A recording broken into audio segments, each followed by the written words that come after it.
Whatever do you know?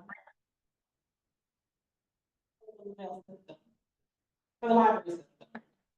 These are assigned to classes of administration, collections, or programming classes.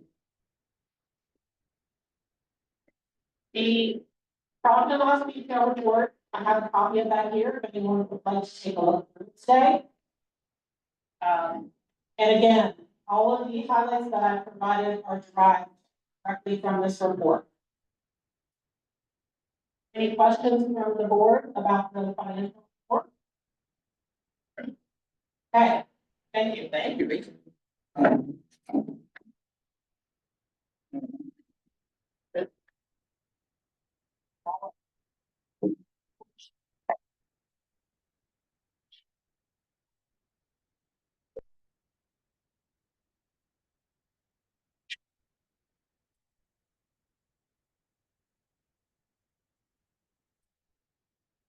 Go ahead and call the meeting. Can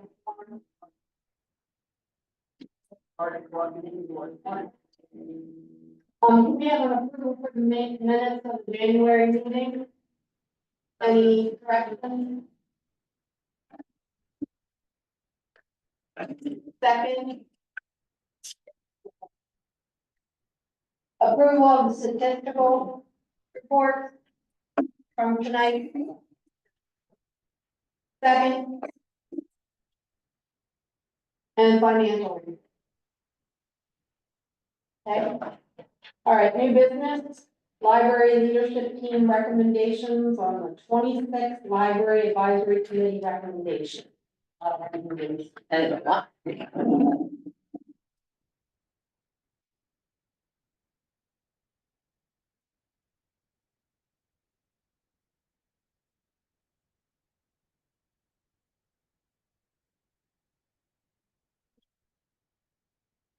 Stuff here.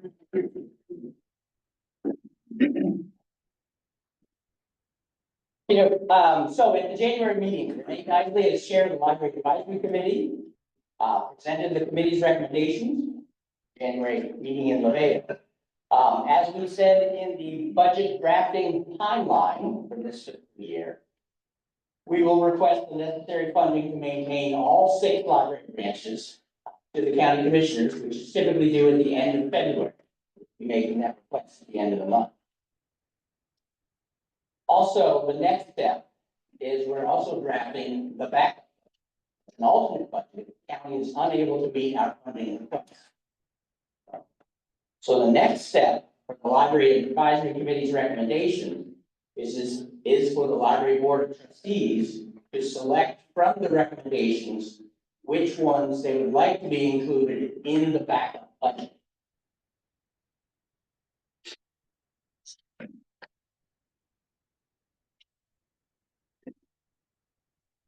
So the leadership team has taken the more prose style and broken the recommendations into this checklist style.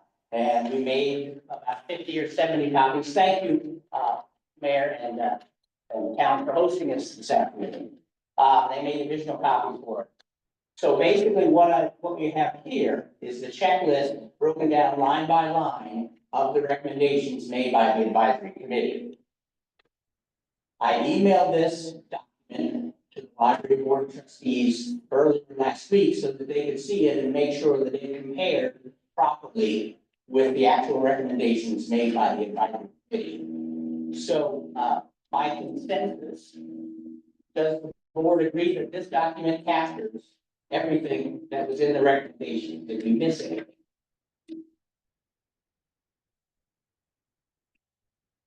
So, the next step would be, the library leadership team, which is made up of all the department heads, has taken a look at each one of these recommendations.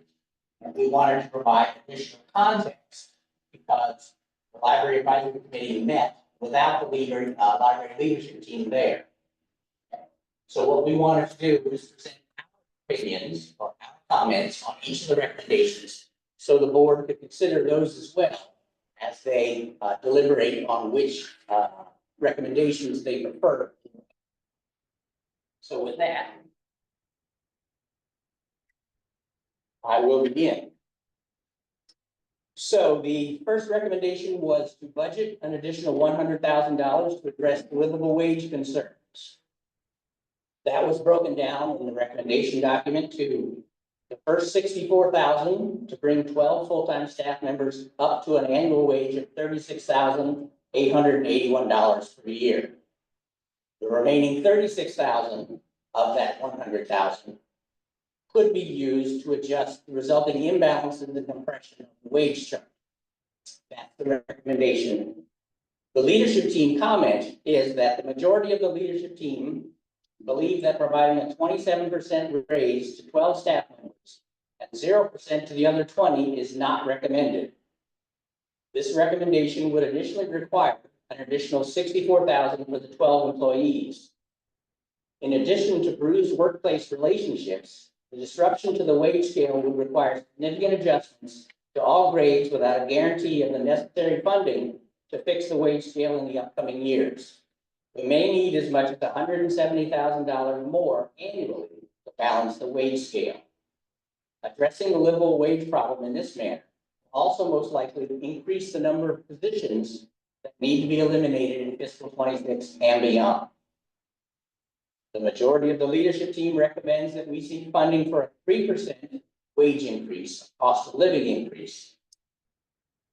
The 3% cost of living increase would cost about $40,000 or $24,000 less than the recommendation provided by the Library Advisory Committee.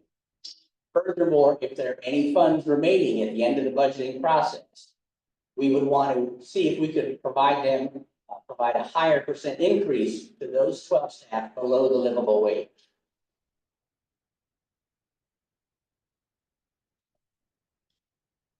The next recommendation coming from the Library Advisory Committee was closing 2 or 3 libraries. Leadership team says after running many scenarios and variations to draft a budget that covers the $159,000 funding shortage, the majority of the leadership team do recommend that at least 2 of the 3 libraries identified by the Library Advisory Committee be closed. Even though we have taken every step to do more with less, we are unable to escape the reality that we do not receive enough funds to operate at our current level. If state and county budgets necessitate a reduction in library allocations, the majority of the leadership team also recommends closing the 3rd library branch identified by the Library Advisory Committee. One caveat: if the Washington Street Library is selected for closure, it needs to be a 2-year process and it cannot be completed in a single year. In that case, in fiscal 26, the 1st floor of the Washington Street library portion will be closed. And in fiscal 27, the 2nd floor would be closed as we need additional time to move the offices and the functions of the 2nd floor, such as the technical services, the technology, our marketing departments, and the other administrative hubs of the libraries. That would be a 2-year process. Another recommendation of the Library Advisory Committee was to reduce the hours of operation and staff at the LaVale Library. Majority of the leadership team does not recommend this. It didn't make sense to us to hobble a successful library branch that leads the system in the number of visits, the number of checkouts, and has the lowest cost per transaction. To reduce costs at LaVale by the desired amount would require reducing hours of operation and eliminating positions at that location. The recommendation to eliminate 1 materials department staff member. If the collection budgets is significantly reduced, an elimination of a materials department staff position may be appropriate. We have deferred making a recommendation until the more substantial budget issues have been decided and the resulting needs are revealed. There was a recommendation to outsource the IT department. Our IT department is 1 person. The majority of the leadership team does not recommend outsourcing any IT function. The role of the IT director in the library system is widespread and encompasses not only the computers, servers, copiers, printers, telephones, but also our HVAC systems and the fire safety system. The reduction in quality of services to any one of these functions will cause significant frustrations and drops in the quality of work-life satisfaction among not only the staff, but the end users of the library. We also feel that it is unlikely that we can outsource all of this person's duties and spend less than we currently do on their salary. There was a recommendation to trim the library's fleet, specifically 2016 Toyota Prius and a Chrysler minivan. The majority of the library team does not see these actions as a cost-effective measure to reduce expenses. The Prius is used to provide transportation for all staff to meetings and conferences. The cost of mileage to these events will be greater than the annual cost of $700 that we provide for fuel. The IT director uses the Chrysler minivan to travel to branches on a daily basis to fix machinery and hardware and software. And the cost of reimbursement for that mileage would be greater than the annual cost of $900 we provide for fuel. The recommendation to eliminate library provided cell phone service for 4 positions, senior staff, specifically the executive director, the director of human resources, the director of IT, the director of administrative services, and the removal or elimination of 1 hotspot for the marketing department. While these can certainly be viewed as perks, the majority of the library team does not believe this is a cost-effective means to reduce expenses. The duties of those 4 positions are such that they must be available 24/7 and often require their phones to enable the 2-factor authentication to access the web-based services that allow us to operate at multiple locations. The hotspot for the marketing and outreach department allows library staff to connect to the library servers, the internet, and other services at library outreach events such as the pop-up libraries and story times in the parks. Recommendation to eliminate payment of individual memberships in professional organizations. The majority of the leadership team does not see these actions as cost effective. Nonetheless, we're not going to stand in the way of implementing this recommendation. The final recommendation coming out of the Library Advisory Committee was to cancel the contract for 12 hours per week of security services at the South Cumberland Library. The majority of the library leadership team does not recommend eliminating the security guard at the South Cumberland Library. And the staff at the South Cumberland Library do not recommend eliminating the security. Calls to the police have dropped significantly since the presence of this security guard, and we don't want to go back in time. So those are the leadership team recommendations or comments on the recommendations made by the Library Advisory Committee. Are there any questions or clarifying comments that we can answer from the board?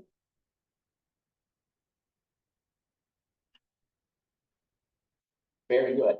So as I said, the next step will be to gauge the board members' preferences.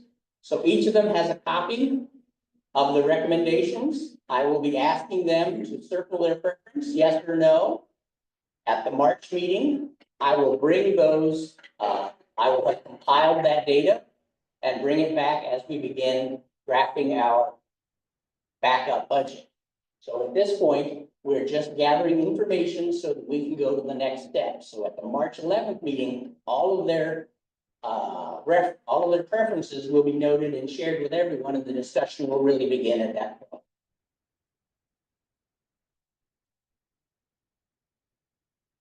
That's it.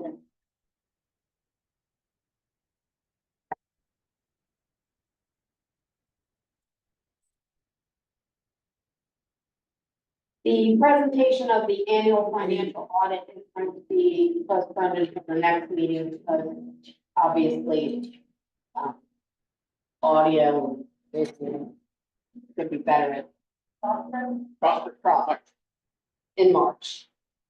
Unfinished business, presentation of the second draft of the proposed 26 operating budget.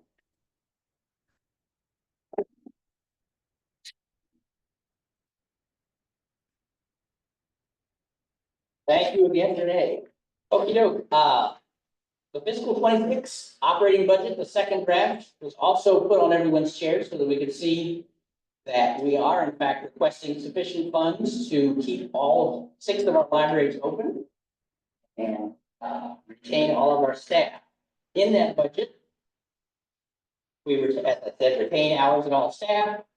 We put funding in there to cover a 14% increase in expected health insurance costs, about $34,000 additional dollars.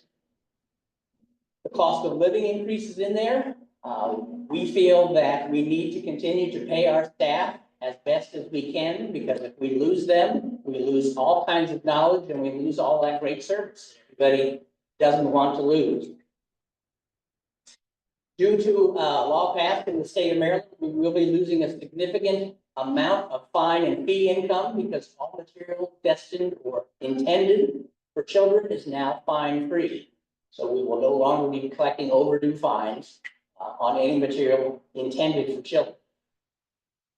Also in this budget is the loss of the one-time funds that we used to build, that we used in this current fiscal year, so that we would have the time and properly prepare and keep everyone informed about the fiscal 26 budget. We have also, let's see, those are the highlights of that. Also included in that particular budget is the reduction, or the elimination of the federal flood insurance for the Western Port Library. It's a $16,000 budget item. We will be retaining all of our other insurance. It's just that the flood insurance is something that we may consider eliminating as a way to save funds and provide a way to keep the range.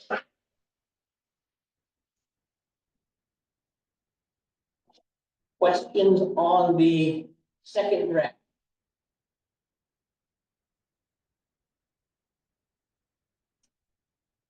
And since our next destination for this will be presenting it to the county commissioners, I'm sorry, delivering it to the county commissioners, it's not a budget hearing. At the end of the month, I think we'll need a motion to approve this.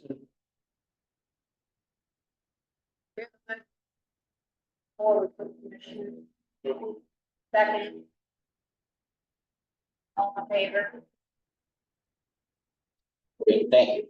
I'll also mention that we revised the second draft. The difference is between the first and second draft is that the state funding formula indicated that the library system would get an additional $19,257, showing a population growth of 6 people over last year. So we have reduced our requests to the county commissioners from by that amount. Thank you.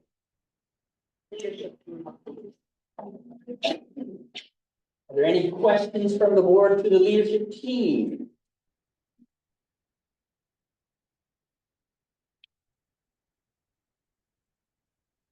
Very good then. I think it's time for public comment.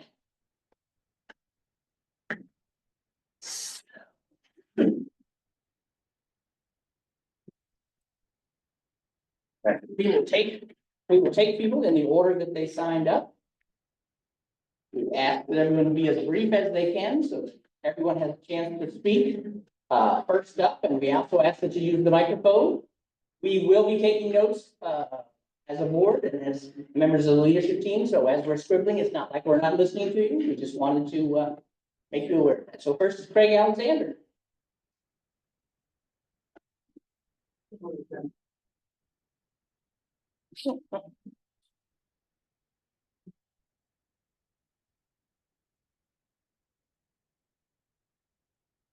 Everyone, I will agree.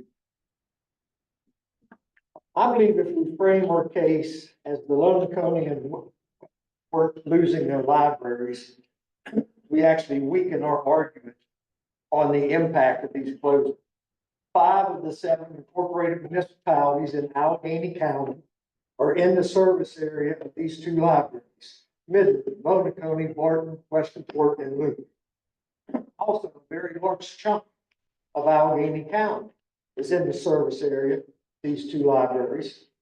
down along Road 36 to Road 135, down 135 to 220 and back in, probably as far as Rawlins or someplace like that would be in the service area of these two libraries. The service area of these two libraries is one of the most underserved areas of Allegheny County when it comes to internet access and educational opportunities. There are no colleges or even high schools in these service areas to provide additional opportunities for library services, unlike other areas of the county, which have these additional resources available to them. The residents of this area deserve to have these two libraries remain open. Trying to find a near-term solution that will carry into the future so that we're not here every year at budget time trying to figure out how to fill the hole. To the county commissioners, I'd like to offer a suggestion. A few years ago, the county used part of the Rocky Gap Casino local impact funds to establish the Opportunity Scholarships for FSU and Allegheny College, which was a great idea and was met with universal acceptance and praise. My suggestion would be to earmark between 120 and 150,000 of the unallocated Rocky Gap funding as an additional supplemental appropriation to the library system, with the restriction that they only get the funding if they don't close any library. I think the use of these funds for this purpose would also prevent.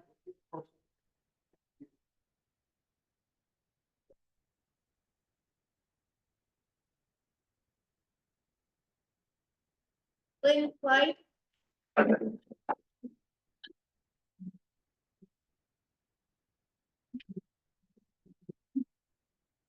Well, I'm not as eloquent as Craig. I don't have figures that he has, but I'm speaking as an individual that I've had 3 library cards in the last 76 years. I came through the bookmobile thing when it was drugged by dinosaurs. I don't think we need to go to the bookmobile route. But to have close 2 libraries or 3 libraries, that pits Westernport and Georgia Street Library against each other. And we need to work together to keep both.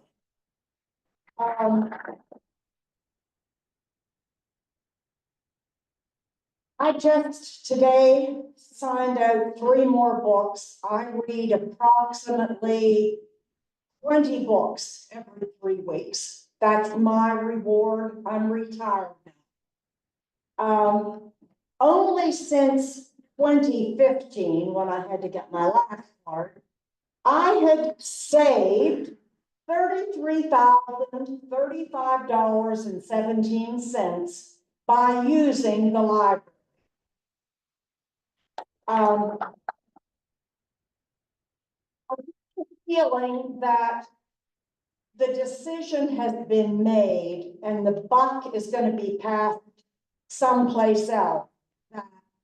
We're sorry we have to close Walsh and Westernport and Georgia Street, but gee, let's do a whole more in LaVale.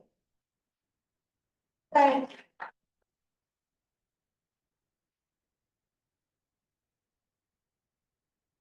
Carrie DeMichael,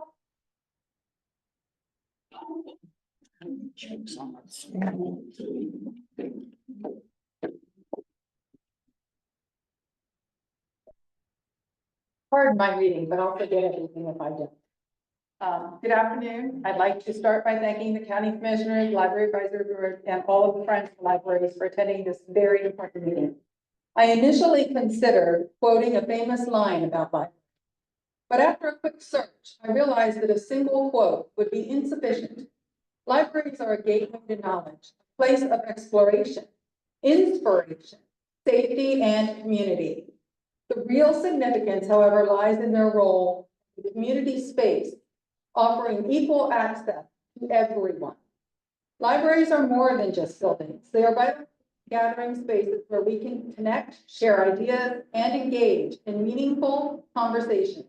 This fosters a sense of community and belonging, allowing us to grow both individually and form a more cohesive community. A local library is vital. In order for a community to thrive, we need to have local access to our library. The Western Port and the Lonoke County Libraries serve a broad area, including neighboring towns like Luke, Swanton, Cole, Rawlins, and Barton, and many more. For many, these local branches are the only accessible library, especially for those who are unable to travel long distances due to age, health, financial constraints, or lack of public transportation being available. I understand that the bus transportation provided by the Allegheny County Transit Authority between Lonoke County and Western Port is in talks of termination. It's currently only offered 2 days per week. The cost of a cab to go from Western Port to Lonoke County is between $50 and $60, depending on exact location. Cost prohibitive. We ask for fair consideration in the budget process. We all contribute tax dollars, and all communities should benefit equally from library services. We request the budget cuts be distributed equitably, so our libraries can remain open and continue serving our residents. We also request more transparency so that we can see actual budget numbers, both used and projected. We feel we can better find ways to cut our budget if we actually know the exact numbers and how they are being divided between each of the branches of the library system. There may be some budget items, line items, for instance, that are considerably different between the branches and might not need to be split evenly.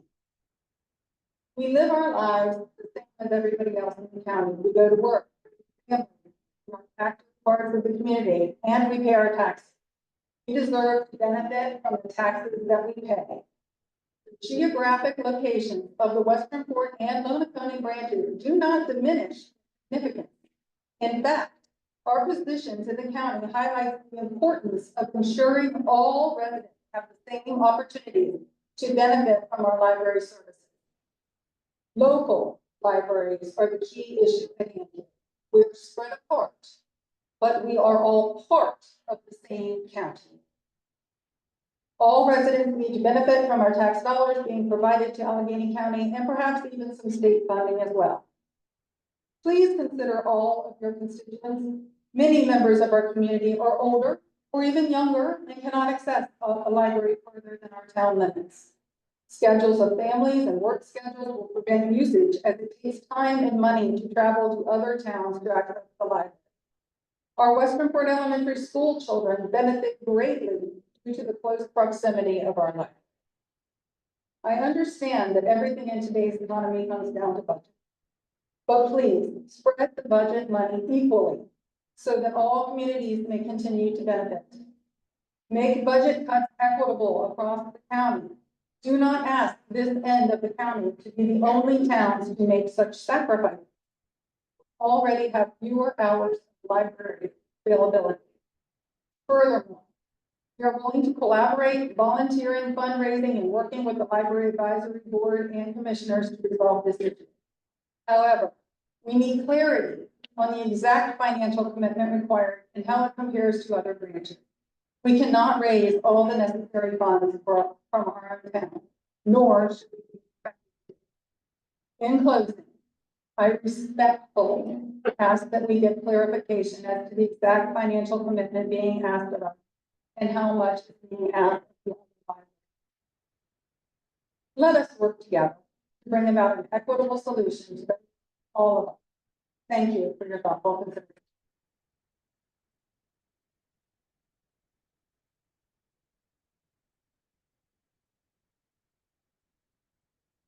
Sandy Curran. I'm sorry if I filled that. Oh, no. Believe me, everybody has to find that. I don't have anything written. I wasn't intending to speak. But I moved away I lived in Connecticut for 47 years, retired back to my roots in 2016. I graduated from Bruce High School. You took our high school. Okay? The Luke Mill, my father worked there, retired there, people died. They employed too many people. It closed. We have lost almost everything. You take our taxpayer money, you take our gas tax, we go up with gas, all of that goes to the county. You give us nothing in return. The only one thing that we truly have right now, what's important, is that library. I was on Facebook when people talked about it. And she said about Cumberland and how important it was for Cumberland. Well, let me tell you, you have Washington Street, South Cumberland. You have Allegheny Community College, which is open to the public. You have the LaBelle Library. You have Frostburg State Library, that's open to the public. And you have Frostburg Library, and then we have Coney and Westport. So you basically have two in Frostburg. LaBelle is close proximity to Cumberland. You have South Cumberland, ACC, and Washington. Yet you want to take out. People here, a lot of people don't drive or they walk, they depend on somebody to take them somewhere. This woman actually said to me, well, who do you think you are to think your library is better than ours? I said, I don't. I said, I think they all should be open. And I said, the difference between Westernport and Coney, correct me if I'm wrong, Cumberland has transit. People can get by. If they can't drive, they have a way to get to your library. Okay, people in Westernport, we don't have a bus, cabs that people can't afford. People asking neighbors to help each other to go to a medical appointment. This is social for some of the seniors and even the little kids that go to school. I know for a fact last year that there were teachers in Westernport that volunteered. They wanted to read story time to come to the library. You denied them. They were told they could not do it. They weren't charging you. They were doing this for our children, for our grandchildren. You denied them. County commissioners, thank you for being here. I know right now that everybody is blaming you for this, but this is what I will say, and this is probably directed to you. I know you make an excess of $120,000 a year. If you close the library, your responsibility, are you going to donate 33% of your salary back? Because if you do, that's $64,000 that you want to give to people for raises. That would be great for them.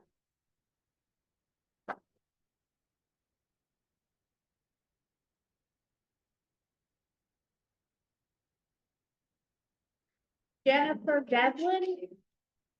Get my time, Mayor Proper. Are you sure you're not speaking? She said she's giving her time to Mayor. We were told that it was going to be time.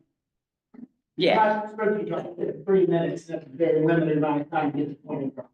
There's something to have given each other there. Krista Hirschberger. I also give my time to Jack Coburn. Jane Ann McAlpine. I also give my time to Mayor Coburn. Right. Melissa Donald. I also give my time to Mayor Coburn. Marcia Donald. She also gives her time to Mayor Coburn. Joyce Wilson. I also give my time to Mayor Coburn. Hey, Jack Coburn.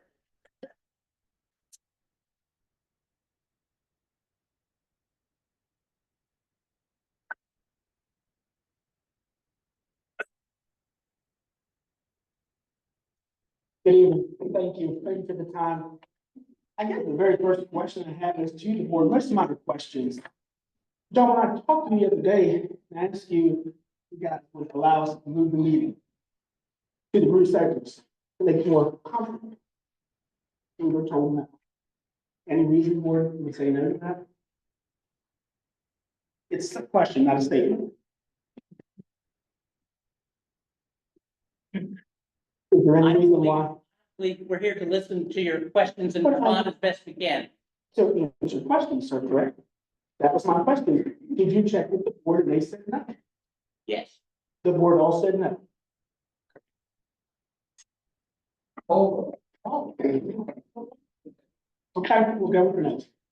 Mr. Toad, just for clarity, you are the director of Six Libraries. We can't hear you out here, please. Is that better there? Okay, sorry. Mr. Toad, who makes the final decision when a library is, The board of trustees. this board right here? And what do they base their decision on?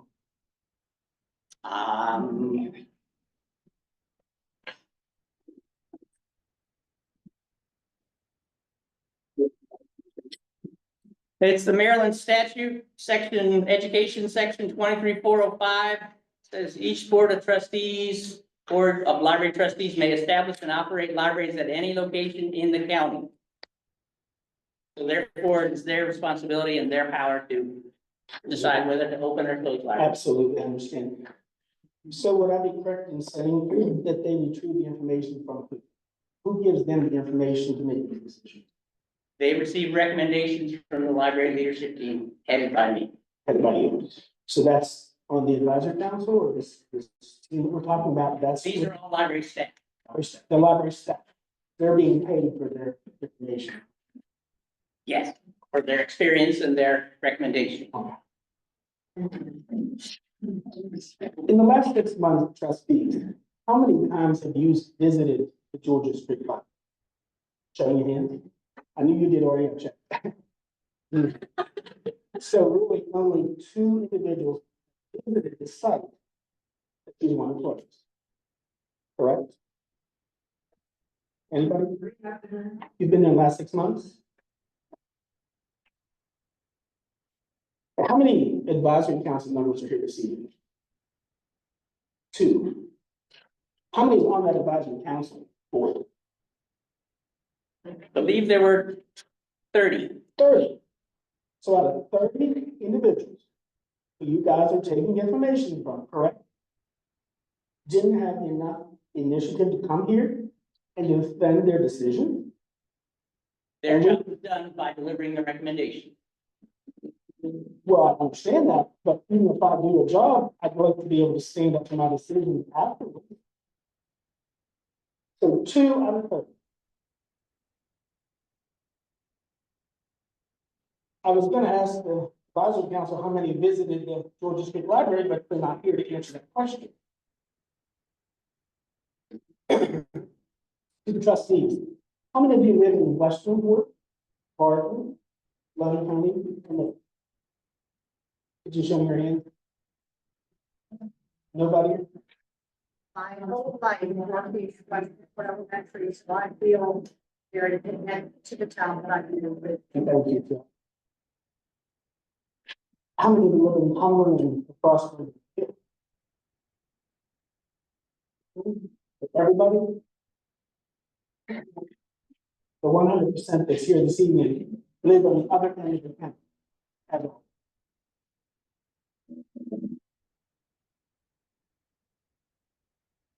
So I do have, this came from the Westmar Middle School, elementary school. It's 225 letters that came to the kids. And they, at least I hope you read them. I really hope you do, and just don't toss them. There's letters. Thank you. Staff. Thank you.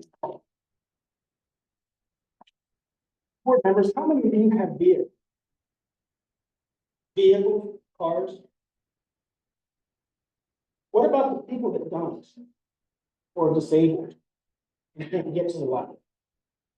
Having these libraries in these small towns, it's an aid to them. Have you taken any of that into consideration?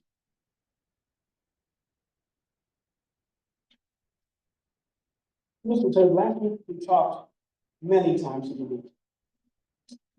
And one, I guess, quote was when I asked you about close, what indicating, gee, I don't want these libraries. Your exact words were, well, depends on the county and the state, how much funding they're gonna get us. Correct? That's it. But you keep pushing everything on the county. And granted, I sit on many boards, many of them is 80% of the law. But we didn't close the college. We didn't close HRGC. We didn't close the Allegheny County Animal Shelter. We feed 300 animals a day. That would have been the perfect deal, lock the doors and say goodbye. None of us did that. Because all of our directors stood up to the plate when I tried to raise money.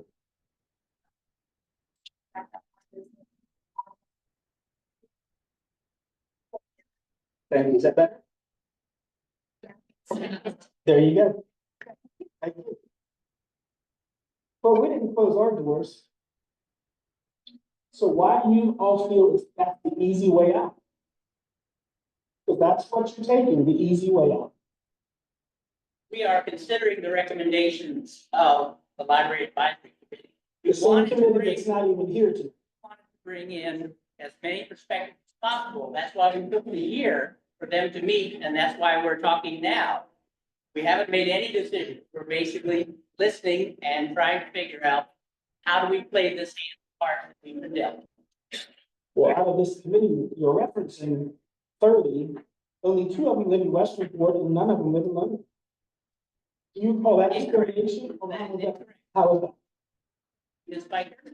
Regina Spiker, that's still a question of mine. I don't feel she's someone that should be put in that position. She's an employee of you.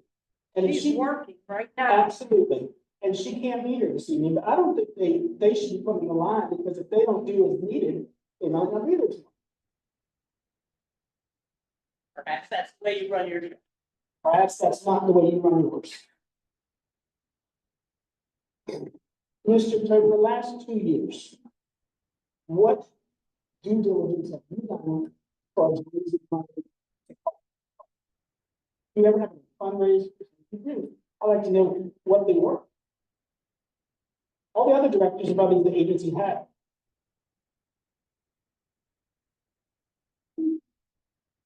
Can't come to any terms on that one? Can't get them done? Oh.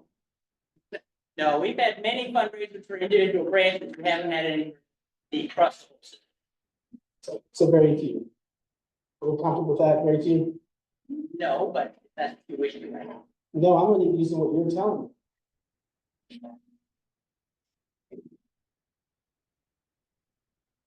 Many people and the Westernport people are going to trying to save money, trying to make money to prevent the closing of their library. But not all the branches are.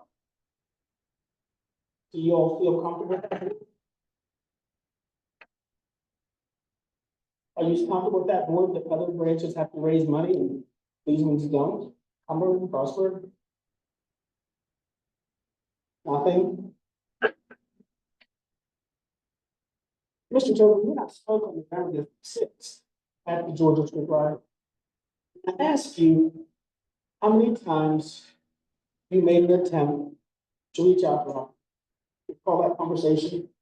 And you advised me that evening with others hearing that conversation 6 to 7 times. And so you said the board finally told you to stop. Is that correct? No, That's what you told me that evening. that's correct. But the board that asked me to stop. Who told, that's what you told me. The commission was the one that asked me to stop. Who told you? Development. Local development. And you sent those letters where? There's your To question. the head of the local development committee. So you didn't send anybody who didn't directly brought it down. To my understanding, The chair is here. He said you did not.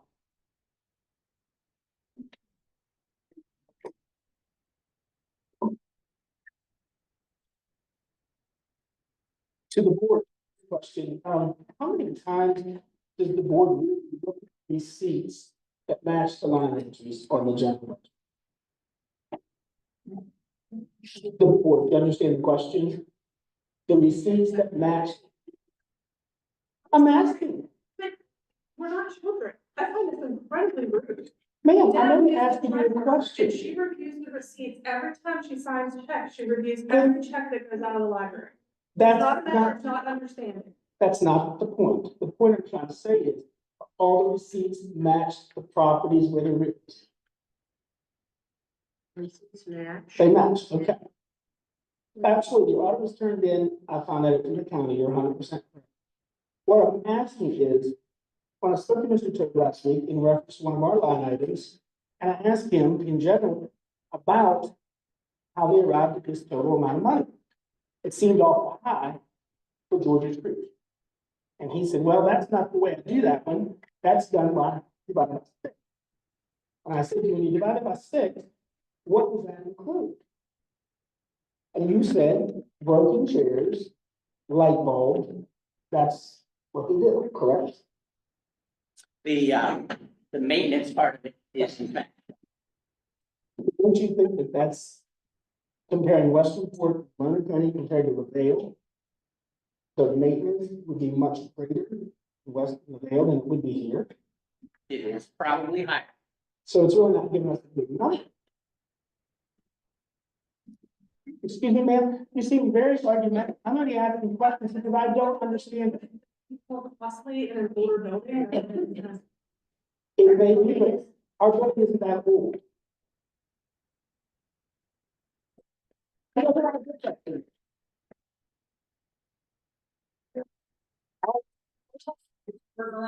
Pardon me?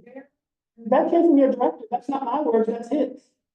I asked him what that amount entailed.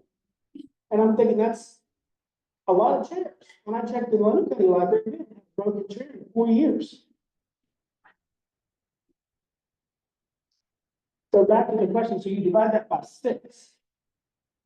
But see, that's a line item that doesn't give us a true meaning. Oh, it doesn't give us London County or Westport higher expense back. And it's not true.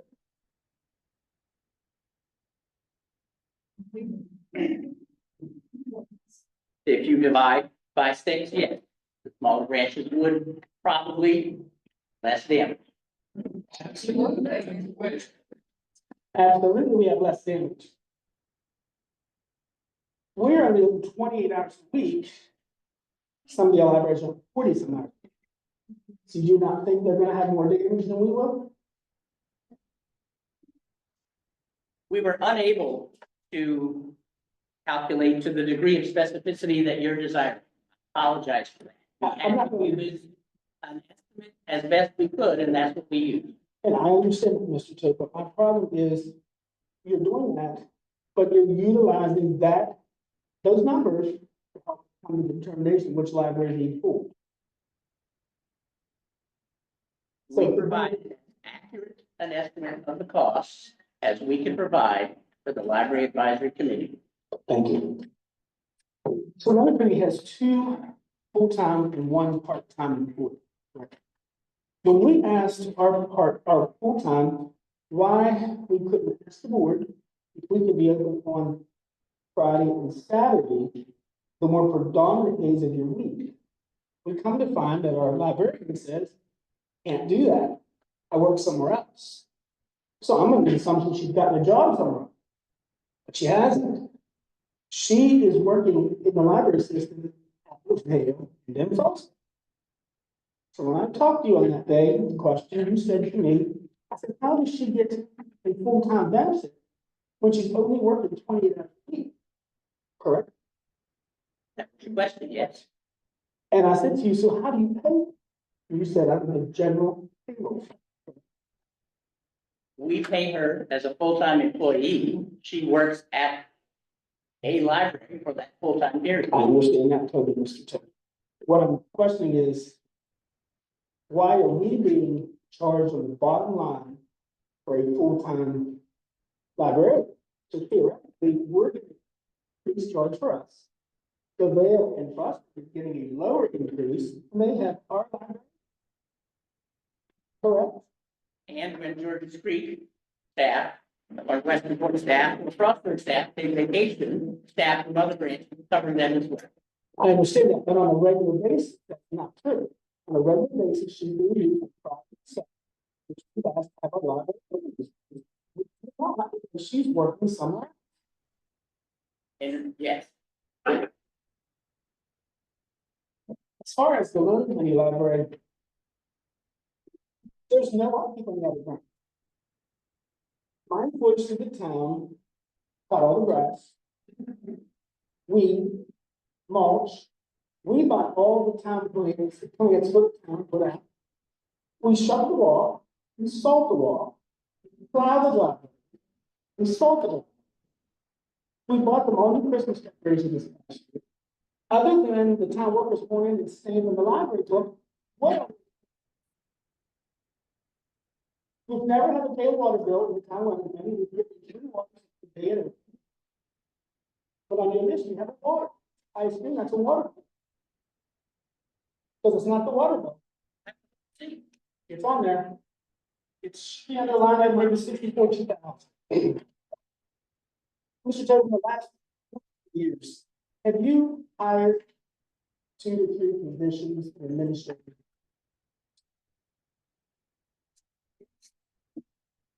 We built positions, Well, that's high, you know what I'm saying? built positions that were existing. But knowing that these libraries are generally closing, so maybe you're kind of top heavy administration. That could be an opinion. Oh, I think it's a good opinion. It's kind of, you know, go back to the old school. Get 6 librarians and 1 director. Roll with it. Thank you. I appreciate it. Mr. Jim, also, the question on the county. You say we do it every other week, right? Sorry. And the counting of the people coming in the door. Yeah. The door. Why is that? Because we wanted to get as accurate as possible account of the people that came in the building, but not overburden the staff counting every day, every hour, every time. So we gave them a break to miss. We're very fortunate because our president, Jim Ritchie, purchased a door count. And our numbers are up. More accurate. You don't think it's because you're counting them going in and out? We're not counting it going in and out. We're counting it as both. So we make sure they confirm it. Unless you're 2 foot tall, you're not going to be counted. But I can't see why the other others. I mean, consider you're saying, you told me before, that numbers are important.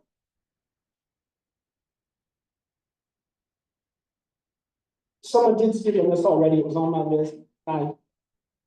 This is quite something spoke on it. In reference to you doing, which you clarified earlier, you are the director. So if we're down 4 libraries, you're gonna turn back on the other 2 libraries amount of money. It's like, I think I could be $40,054. We'll have to decide. That's up to the board. I Well, work is that at the pleasure of the board. Sure, I understand totally. Now, is that written in your part 2 plan? You said we're gonna commissioners 1 plan and there's. Yes. But like I said, I deal with the commissioners on a regular basis, and their administrator. We have our day back. But I don't think it's fair to be constantly put them on the line. You have to help yourself. And even the board, you try to be on this board, right? You want to be on this board. Not tonight, Steve, I'm sure it's not tonight. But interested you're here. You want to be on the board. And I sit on boards like you guys do too. And a lot of times it's not something. What is the board have to do to help raise money for students?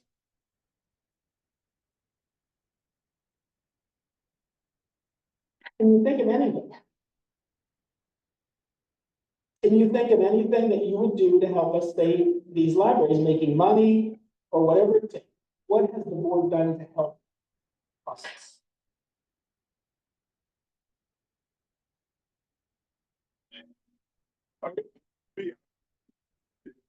I spoke with folks, in Frostburg, and speaking to every friend that I have, saying we have to save our libraries. I spoke with you and, you know, John and the board went to the Rocky Gap, or the idea to try to find things. After I spoke with you, pardon me, but I'm a spiritual person. I've been praying every day. Absolutely. For Georgia Street and for Westport, because I know that this community needs it. I needed it when I was a young kid, and I needed a library, and I can't do anything more than that. Of course, you know, I'm a victim of the budget crisis in Frostburg State. I understand totally. Yes. The budget. I wish Frostburg only had $150,000. And Artie, that's a very good point. I hate to see anyone lose their job. Too. I'm sure. But in turn, Frostburg State unfortunately had to go into eliminating jobs. Yeah. They didn't close the wing.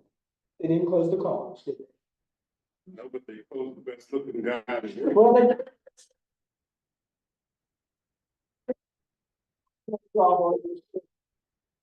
Said, they look alternatives and finding better ways to make this happen.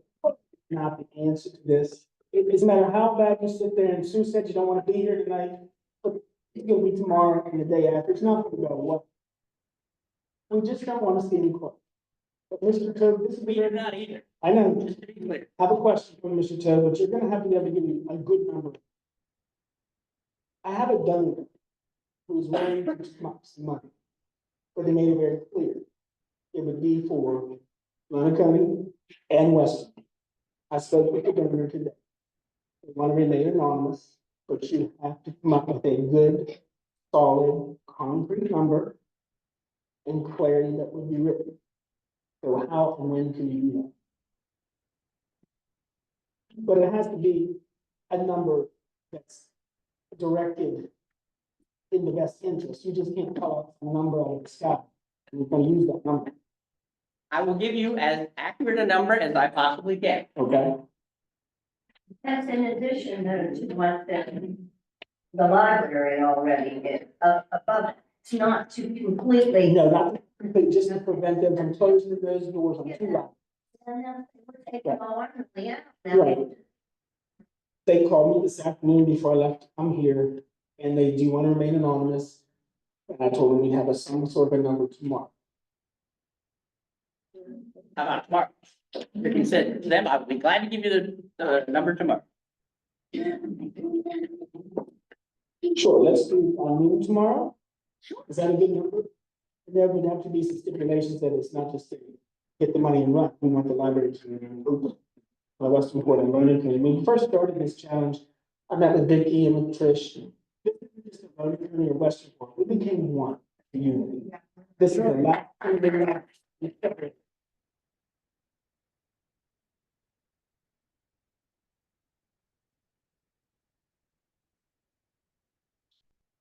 So trustees, I guess the last question.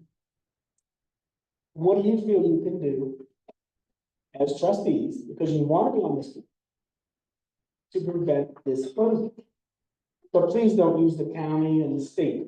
There's other means and other ways. But you gotta use your due diligence, you gotta lay it out, you gotta figure it out. And I don't mean to be rude, but any board that want to help, get on it. Years ago, when the shelter was a kill shelter, several times, no. Once we became a no-kill shelter, I said yes. But if you're gonna sit there and, be on the board, do what you can to help these libraries from closing, not just use the axe and move on. Okay with everything? Did you hear me this time?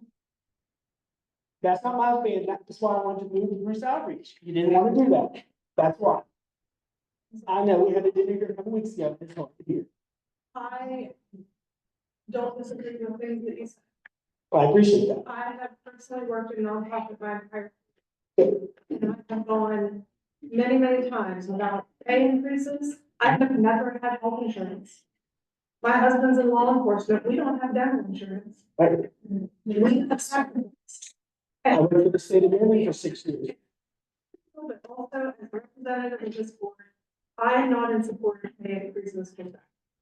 I appreciate that. We have to give and take. Yeah. And I also support that people need living wages, but you choose to work sometimes in certain careers, and sometimes it's not possible to make a wage that is desirable. Right. And there's alternatives. You find another job or you do two jobs. So really, like that increase, I just find it hard to believe that if we're in a crisis, last thing that should be in that proposal is increases of salary. That is absolutely unheard of. Thank you. Wanted to say that my main goal for years and years and years have been to get people to go to the library. I can take children on a field trip. Their parents need to get them back there. Some do, some don't. Everybody needs to use, not just the small libraries, the big libraries. Everybody needs to go to the library and use the services, whether they're people coming in from DC or whatever. But it's got to be a unified effort to use the library.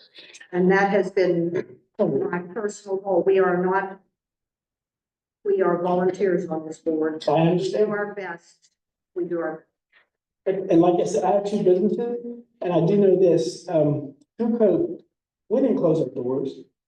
We went in and did what we had to do to the health department regulations and other things. When you start cutting hours, if you're not available to the customer, you're not gonna get numbers. So for people not to be able to come to the library isn't always their choice, because it's not a convenient time. We're only open 2 evenings, Tuesday and Thursday, and daytimes Monday and Wednesday in Monaco. We push as many meetings as we can there to give us numbers. You can only have so many meetings in 2 days. I've had endless people ask me, why isn't the library open on Saturday? They like to come to the library. They like to come and see the Lefty Grove monument that's there. They also have this treasure. They can't get in to see it because it's never open. $28 is not enough time to operate these libraries. And I understand what you're saying, but we have to have the doors open to get them to come in. Thank you. I said before, first and foremost, I wanted to be on the library trustee board. It's because I want to give back. That's about it. But I also understand that I am a steward of the responsibility that the commissioner gave to me as a trustee. And when I look at the money, when I look at the budget, at the end of the day, I have to deal with what I have to deal with. But understand, there's got to be other ways, because again, I think I've told you or other folks, I grew up once in Los Angeles. If I had not had my library in that poor section, I would not have been able to finish school. I wouldn't have been able to get my bachelor's, my master's, my doctorate, because that was the place where I was started. It was the fact that if you understand that reading is fundamental, but this library, because I think you know, I've been to Westerport a number of times. I've been to York. This is the poorest part of this county. And if we take this away, and that's the last thing I want to do is to take away, but I also don't want the people that are working in these libraries that are fabulous, my opinion, is that they have to make a livable wage. I totally agree, but if they don't have a job, they're not gonna make anything. They're not gonna be there. You know, what I'm saying? A little bit's better than nothing, or But I'm thinking we have to be good stewards. We want to do that. We're giving our time because we care about these libraries. This teacher here, she always edits my notes and stuff when I did things. I think she wanted to just do that, but she's a great. I can't help it. You can't help yourself. But we have to do what we have to do with. But the last thing I want to close is Westerport and Georgia Street. That's the last thing I want to close. I don't So doubt we're all figuring out what else we can do to get the resources to be able to do so. right, but that's my point. You really need to get out rather than just say, let's close them. That should probably be the last choice on your list of resources, not high in the order. We have a lot of research to be done. I think the June 10th meeting was supposed to be the date of announcement of closing. I think that should be postponed. We don't have enough concrete evidence on this information. Half the numbers aren't correct. I just don't think you've gotten the right information to what you want to do. Finance person does a great job, our audit does a great job. But I just think you need to find more ways, fundraisers, and give the libraries more freedom with their libraries in order to do this. Territory better than anyone. If I asked you to come up with money to begin a fundraiser she wouldn't know where to start. And she's not from here, but a library in the local. When I was growing up, my church had a whole bunch of chickens paid for the roof. I don't think chicken business is gonna do it, but we have to figure out. The system. What I hear from you tonight with donor possible, and backwards, and I feel. Yes, leave the numbers tomorrow. Thank you.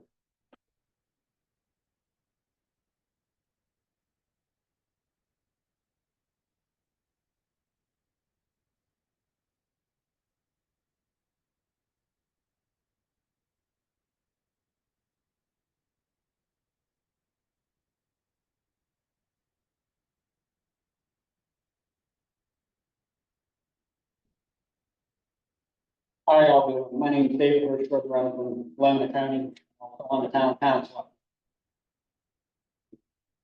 Anyone wants to know how important the library is to our community, look at it here on a cold day like this, you got a room full of people. Then we lose our libraries. Once they're gone, they're not going back. Every time we turn around, this end of the county is losing. We need what we have because we have stuff.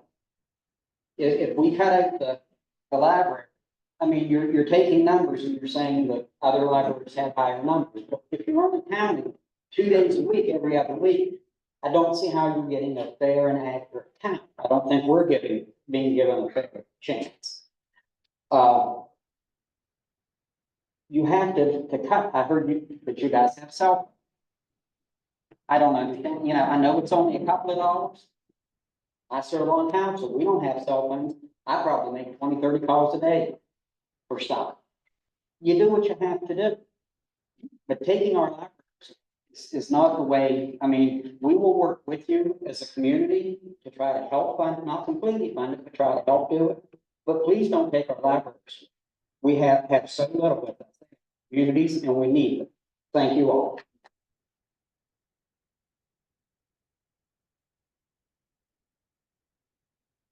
Charles Shockney.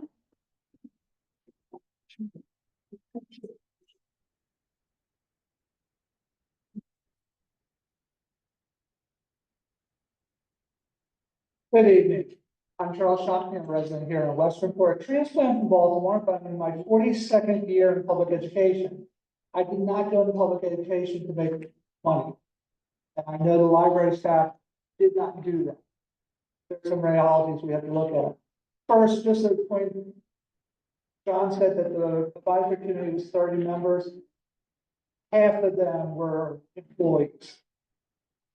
Different perspectives. John, in your, you said you're canceling the flood insurance. Is that declared through FEMA is no longer required? Because we were told through the town that it was required. It is a proposal, and we are still considering and researching. Yeah, reached a final determination. Okay, right now, your budget's going in without that in it, without the knowledge that, yes, we can, through FEMA, take it out.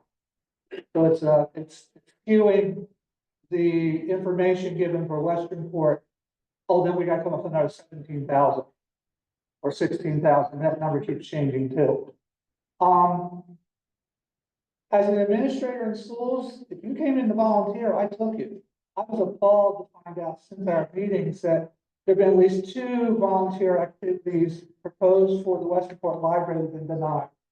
One was the teachers from the school wanting to come in and read because it conflicted with the library's program for work. We could always work around it. The other was the town requested use of one parking place and they would provide the snowplow. That was denied. But yet we're talking about expenses. You talked about the advisory council. I'm insulted with this because this sounds like it's taking precedence over what the advisory committee did. The advisory committee sat down and we looked at, and then the senior staff said, well, no, we don't agree with this one, this one, this one. You're looking out for your own interests. On our committee, there were members from the South Carolina and staff, when we talked about the guard, that the guard really didn't serve a purpose. But now you're saying they're saying that they told you something different, which if my boss came to me and said, I can't agree with my boss. I agree with Artie and with the mayor that cutting staffing is hard. If we're looking at cutting the library staff in half, we gotta look at staffing in here. I agree. Western Port's librarian has to go other places where she could be here. We need a library. I'm looking around the room. Most of us benefited from libraries.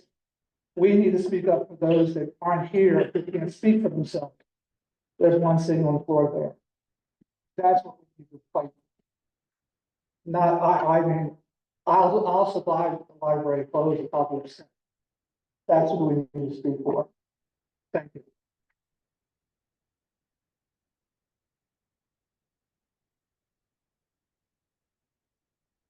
Lori Burns,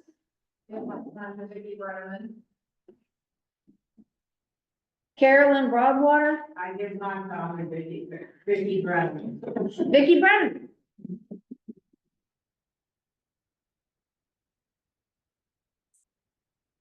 Hi.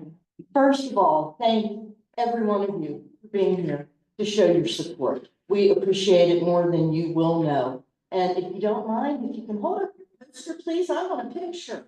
Because this is making me so happy to see you all out here.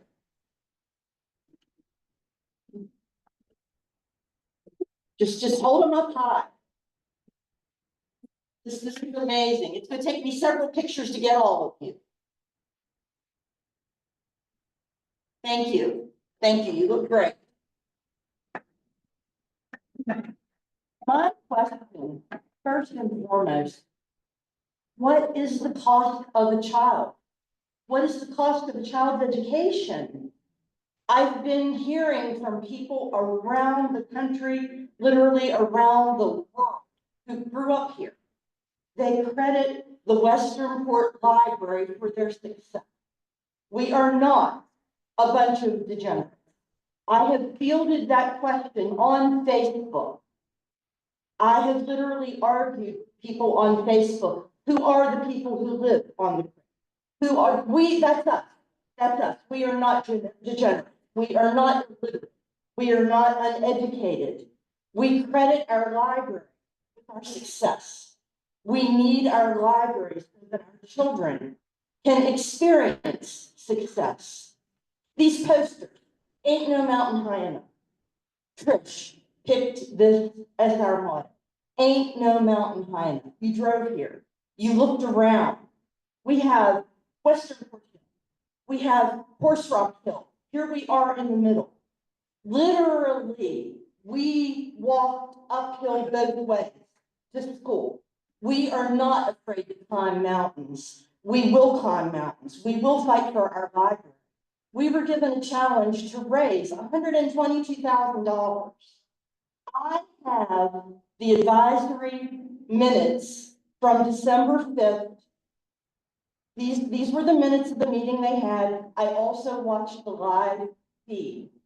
This minutes written by the advisory committee state that if we close Western Port Library, the savings would be $65,785. It states that if we close Georges Creek, the savings would be $53,472. If we close Washington Street, it states the savings would be $79,687. The numbers aren't the same. I don't know what's included here. I don't know what's included there. I don't know what the numbers are. I don't know what we need to raise. We are trying to raise it. Money is coming in. People are supporting us from all over the country. Money is coming in. We are raising it. We're doing everything we can. And we're not doing this for nothing. We want this for our children. The numbers on that same set of meetings, there was a vote taken. I watched it. If you pull it up online and go to 133, This is where this vote was taken. Show of hands of the advisory committee. What if we closed this library, and this library? Georges Creek Library had 10 show of hands for the vote. Western Port Library had 13 show of hands for the vote. Washington Street Library had 14 show of hands for the vote to close those library branches. Who's here to advocate for the Washington Street Library? Raise your hand if you are. They had 14 show of hands. We had 10 and 13. They're not here. Why? I don't understand why. I'm advocating for the Washington Street Library. I am advocating for every library in this county and every library in this land. We need them. Public Wi-Fi. People from other areas are saying to me, why do you need public library? Turn your phone on. People do not have Wi-Fi in their homes. Public Wi-Fi in Western Port is available at the library and at McDonald's. That's it. That is the only public Wi-Fi that children are able to use if they do not have it in their home. And I'm telling you, we have children who do not have it in their home. We have senior citizens who do not have it in their home. We have people who do not have availability of public transportation. Carrie mentioned public transportation costing $50 to Lonacone. Okay, close this stuff. It's over $100 to get a cab from here to Frostburg or Rovea. I know that for a fact. I have taken a cab and it was $100 10 years ago. I had a broken down car and had to come home and feed my dog. That's what it cost me to do that. I am telling you, I work every single day for a living, and I have been doing that since I was 16 years old. There are people who are not as fortunate as me. I appreciate that I am able to get where I need to go. I am advocating for people who cannot get where they need to go. They need to go to their library. Everything else I think has been said. Please take this under consideration. Please clarify the numbers so that we can work with you. We're not asking for handouts. We are asking to work with you. Thank you.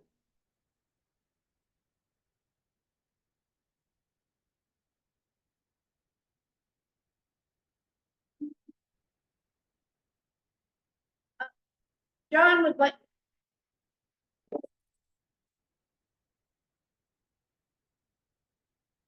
Just want to clarify for the record, for the advisory committee as the chair for that.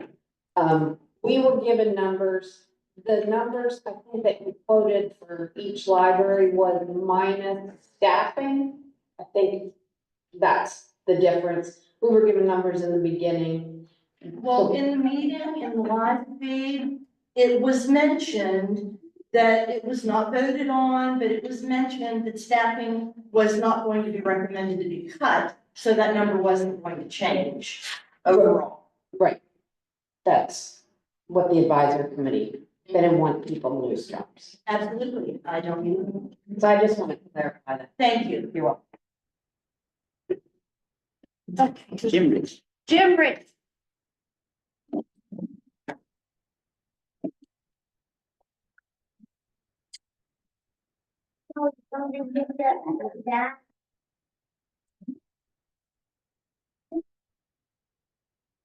My name is Jim Ritchie. I'm the president of the Friends of the Georges Creek Regional Library. It's a 501c3 organization. We can accept plenty of donations and we're well on our way. Came to the party late because we didn't get the information, but we're doing fine. Our library system faces a temporary bump in the road. Do we take the easy way out and just close up 2 or 3 of our libraries and walk away? Is that who we are? I think not. Previously, fellow ordinary citizens dreamed and pleaded and fundraised so we could have these local libraries. was in my lifetime. Do you want to be the ones to discard the product of their dreams and shudder? Is this who we have become? I certainly hope not. Washington Street Library could be given up for now. In the future, if the wish for growth does increase in that direction, a new library can be planned later when things improve. It does seem that grants for capital funding for infrastructure are more readily available than those for operating funding. The courthouse is always needing more space, and that is where that space could go. The most logical space to really relocate IT is the LaVale Library, which has 31% of all the present library square footage. It seems to me that too many employees are in the administrative part of the system. If I move just the wages and benefits of programming, materials, and outreach into headquarters where they should be, the result is that headquarters wages and benefits surpass all wages and benefits of the employees in all 6 libraries by $80,000. We don't need to create a dynasty at headquarters. The Ennick Library already exists, and we should be connected. We don't need to create another one in Mountain Maryland. Fewer employees need to be administrative and more need to be out here where the rubber meets the road. The numbers the advisory committee were spoon-fed were neither entirely accurate, nor were they all properly assigned. I'm sure the committee tried, but they were given an impossible. Also, they were not to consider any increase in revenue, but leave all the wish list pay raises in.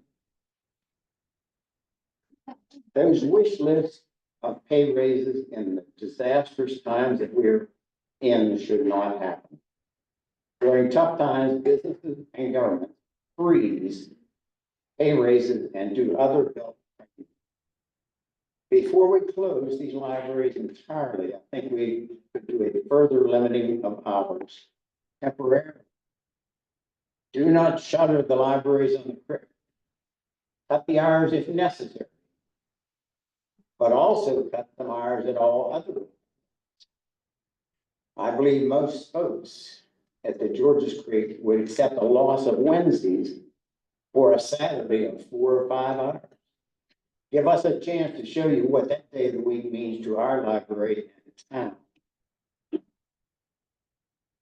If you would check what our county commissioners in their fiscal year 25 preliminary budget process posted May 6, 2024, they saw this problem coming, and they have listed 9 good ways they intend to increase funding for the county and for minimizing the shortfall. Remember, I said this is a temporary problem.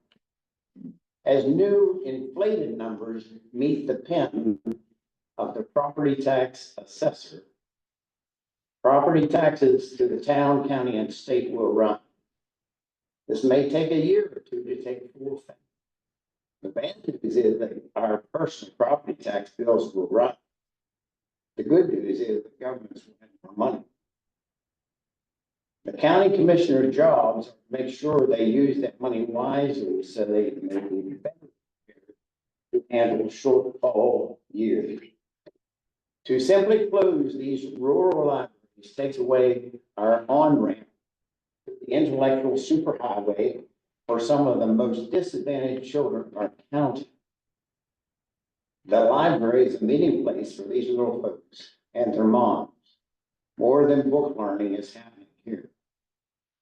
A significant number of citizens in the rural parts of any county have trouble affording reliable internet service. We haven't mentioned the possibility of volunteers. John says volunteers don't work. I volunteered in the library at Valley High School, worked in the University of Maryland Library at Baltimore, and volunteered in the Georges Creek Regional Library in the beginning. With a little direction, lots of the low-tech grunt work could be done by volunteers. Our town has others who have worked in libraries. If local volunteers are suggested at the Friends of Library level and approved by the city, service would be fine and the bottom line could be improved.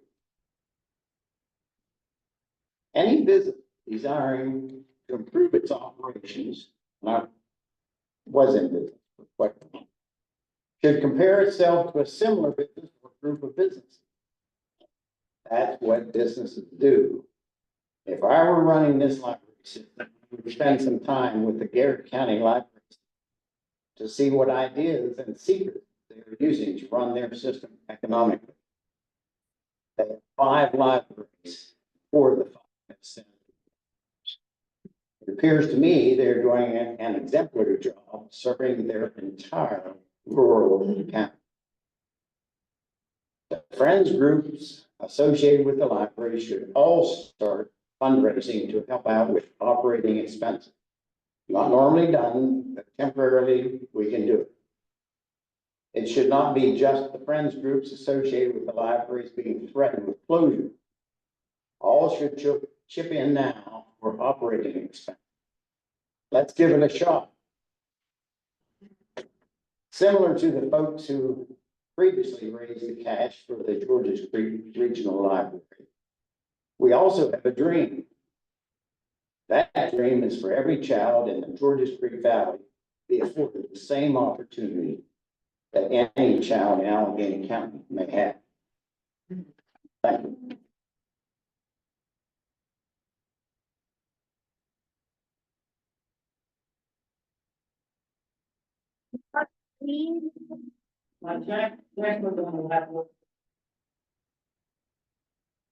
Trish Morgan.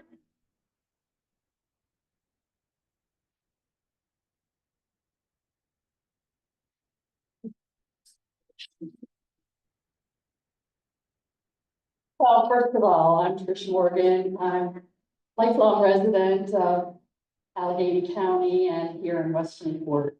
And I stand before you and this trustees board to talk about how important it is to save the libraries in our county. We have a new nonprofit organization that will be responsible for working with the trustees, raising some funds for the libraries in our community, but I would like to start off like Jack did with a few questions. I have some trust issues, and they start with John. John, did you officially apply for the Rocky Gap Fund? Not in the last 4 years. And why not? The recommendation of being requested not to Requested by whom? share local development. The local development committee advised you not to apply. Please. Thus, the trust issue begins. So John said that he was told not to, and the county commissioner says that's not true. Okay. I have been in the nonprofit world for 50+ years of my career, and I've done a lot of grant writing and fundraising. And in terms of this Rocky Gap pot money, I know that it's available there. And I think that when this trustees board has the responsibility of this budget in front of them, that is a shortfall. And John himself tells me, as the president of the State of Western Port Library, that we have to raise $122,000 here in Western Port in order to save our library. But not only 122,000, we do raise that. He wants a memorandum of understanding sent to this trustees board stating that we've raised the money in pledges, grants, foundation, donations, and that we will continue to do this in perpetuity. So 122,000 is a lot of money to raise. But in spite of that, like I said, if we raise it, John tells me, well, it really doesn't matter if we raise it or not, because this committee can decide to still close it. And that decision would be made in June. Correct, John? You did tell me that. So regarding the Rocky Gap funds, it's my understanding that each year there is a big pot of funds that come from the casino, and nonprofits are permitted to apply for funding through this particular pot of funds. You have to send in your organization's name, you have to be nonprofit. So you send in your name, and then if you're approved to submit an application, then you can do so. In this past year's case, correct me if I'm wrong, but in this last year's case, there was approximately $300,000 left on the table, so to speak, of non-designated funds because no one had applied for that remaining money. And so this committee is looking at a shortfall of $122,000 for Western Port Library and $65,000 Georgia Street money, and whatever the other figure was for Washington Street Library. Why was this money not applied for? Why? And he says he was told not to. I think you might be able to understand my trust issue. My next question for John. John, have you applied for any other grants during your tenure at the library? We typically get between $120,000 and $180,000. And do you apply for those personally, or do you have a grant writer? Personally. And when was your last successful grant? Last year, For which purpose? for the purpose of securing funds to pay staff to keep the libraries open. And did you write the grant for the LaVale Library? The grant was also used to maintain staff at Vale, Frostburg, Western Port, and South Cumberland. Well, the grant that I'm speaking about is the $5 million grant for the renovation or rebuilding of. Yeah. Did you write that personally? I've been involved with Save the Western Port Library for not even 30 days yet. And the second week on the job, now I'm a volunteer like the rest of my committee. In one afternoon, I found a grant in Cumberland, Maryland for $10,000, nothing major. Have you ever applied for a grant in Cumberland? Yes. Through who? And when was the last time you got a Community Trust Foundation grant? Oh. 3 years ago, probably 3 years ago. Well, I found one in one afternoon, just like that. So that causes me concern too, that just Christian Morgan just found a little grant. We can write a grant for Georges Creek and Western Port together, $10,000, $5,000 for them, $5,000 for us. So I'm just concerned that you have a shortfall, but yet the money's out there and you don't seem, from our perspective, to be pursuing it. I have, pull up my notes here. I have an easy solution. Rather than boggle you down with lots of numbers, so forth. Oh, before I get to my last point, the flood insurance that he mentioned earlier. You are considering canceling it or you're going to cancel it? And based on what information, why are you just considering it?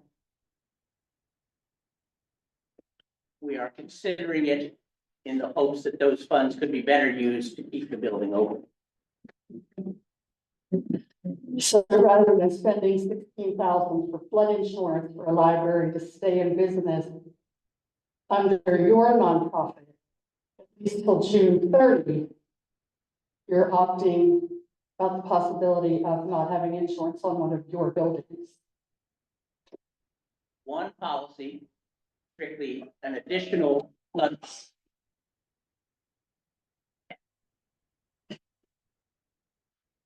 Why would you not want to cover a building that's under your nonprofit?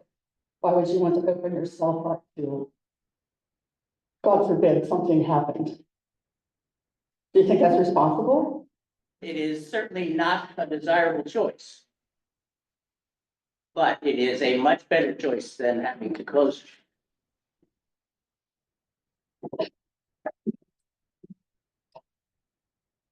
And I'd like a show of hands from the people on the trustees board.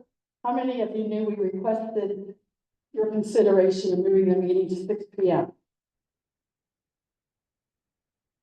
And how many of you knew that we requested the consideration to move to Bruce out? One of you. Yeah, we were told all of you said no.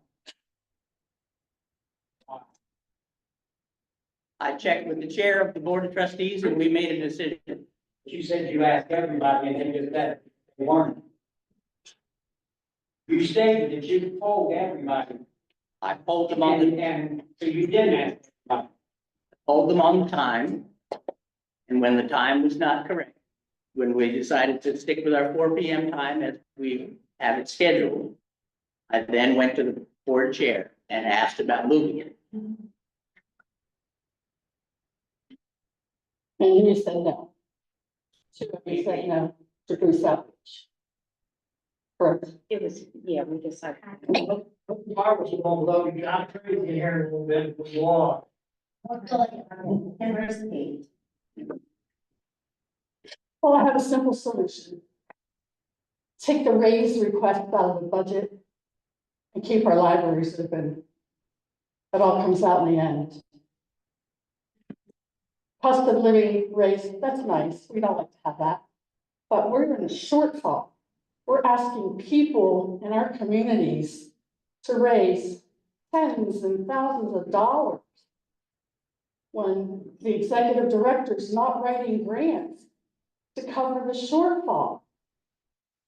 But we're being asked as volunteers, you're all volunteers, you're here because you care about our library. So we're asking all of you to help us raise money because this executive director doesn't.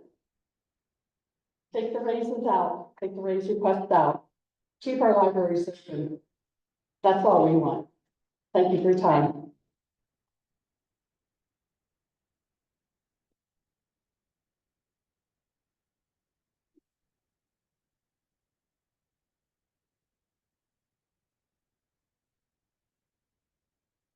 Good evening, and thank you guys for this time.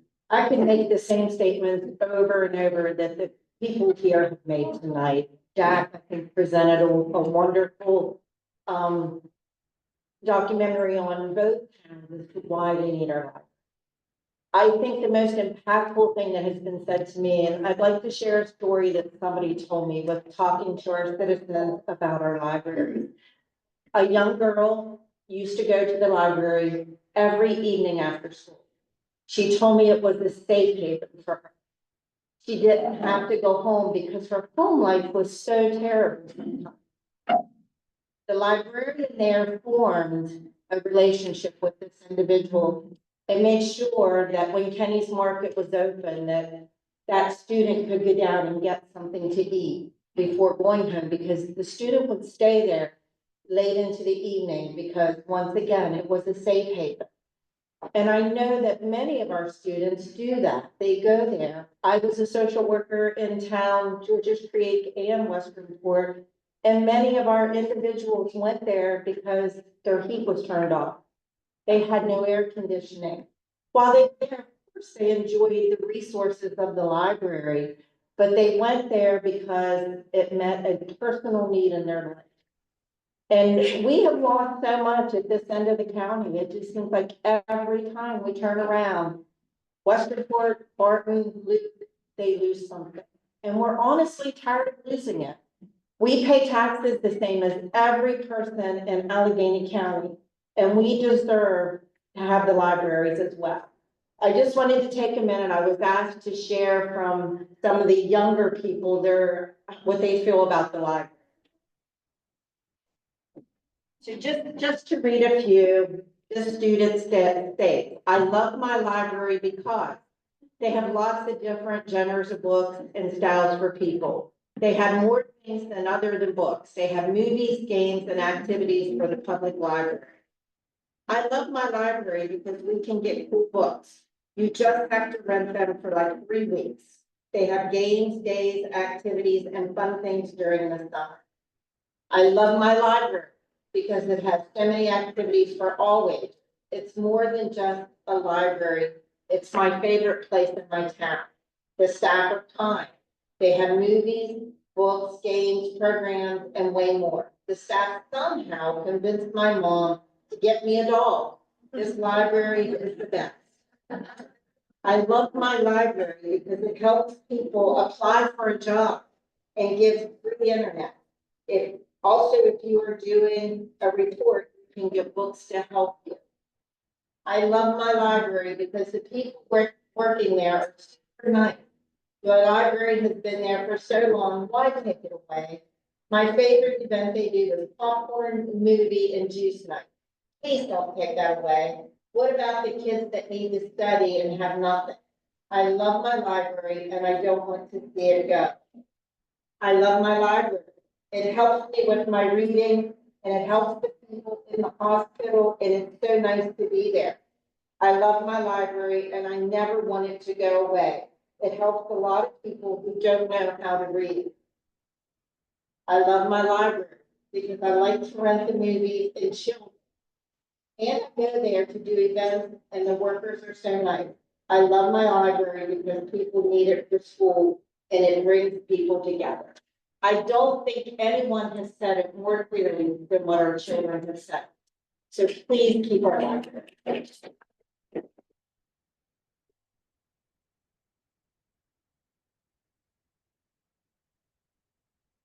William? He's falling. Back. Like, I don't know who that is. How you doing, everybody? I'm John Williams. I'm a teacher that's recently retired, and I wanted to come to this tonight because I taught government for many years, reading in elementary, middle school, and high school areas. And I wanted to come tonight because I wanted to see democracy in action, and this is it tonight. It's tremendous to see such an outpouring of concern and really citizen power to come here tonight and try to convince this board that these libraries have to stay open. I was pouring over these figures. I got these a while back over at the Washington Street Library.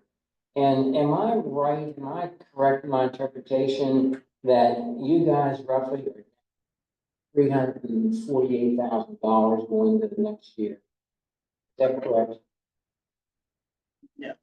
Now, well, how much are you now?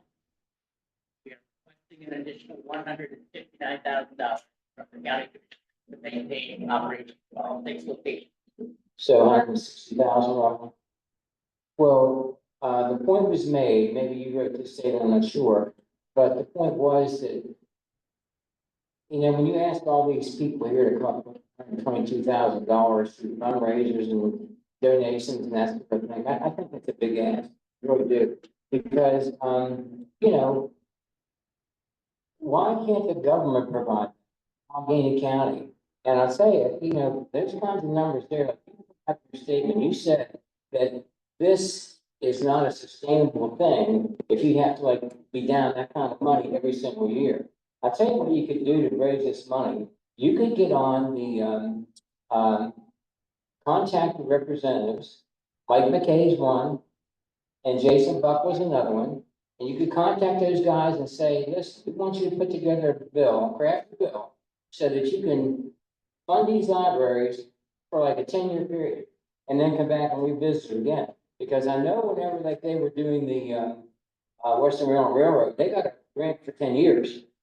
But it was in legislation, and it's gonna have to be legislation that's gonna solve this problem. Because this is a fiscal problem, this is a money problem. And I talked to a guy today in Cumberland, and maybe the county commissioner can help us with this. Do you guys have a rainy day fund that's got about 20 million in it? Okay, I think that the county commissioners, if approached properly, would fund this downturn that you don't have, because, you know, they represent all of us. Indirect democracy.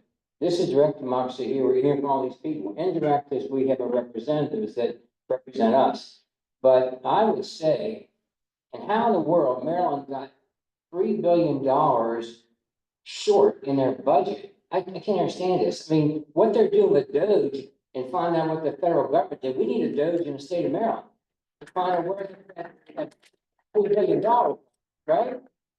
So anyway, I would think that, to me, it just seems like in kind of poor taste to come and ask people to raise $122,000. I just think that's bad form, you know, bad form.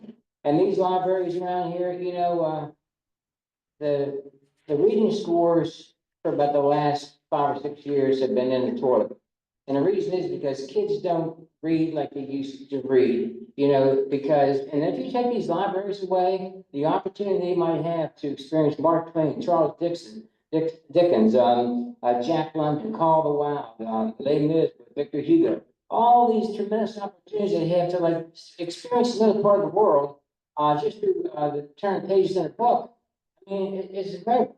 And also, there's only one way that you can develop fluency skills between speed and comprehension skills, and that is to read. But if these libraries go, those opportunities are lost forever. And it just seems to me that we can do better than this, you know. And I don't mean to beat a dead horse, but I know, like I live down in Cumberland, and I came here because I was so interested in seeing these libraries be preserved. But I know there's an old guy down there. He's probably like my age. But anyway, he walks from one end of Washington Street where it hooks on the Fayette every day, walks down about 6, 7 blocks to go to the library there. And that's a privilege that he loves, he enjoys, and that opportunity should be available to every kid and every parent in the Georgia Creek area. I'll tell you one thing about this group right here. This is probably the most powerful voting block in the whole county. People down the creek vote. And I hope that you guys can come up with a solution to this shortfall here and not close any of these libraries, because you will hear from these people here, I promise you that. And it's just so heartening to see citizens, ordinary people like the rest of us, come out here and voice their opinion and try to save something that's good. And I hope that you guys can come up with something, because, you know, I've had an earful tonight and I've been enlightened, because I had no idea that these people are gonna be asked to raise $122,000. I mean, come on now.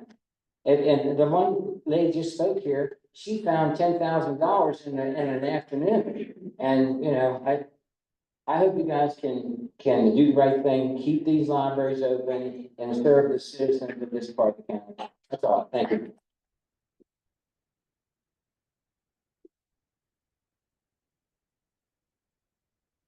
A large leg.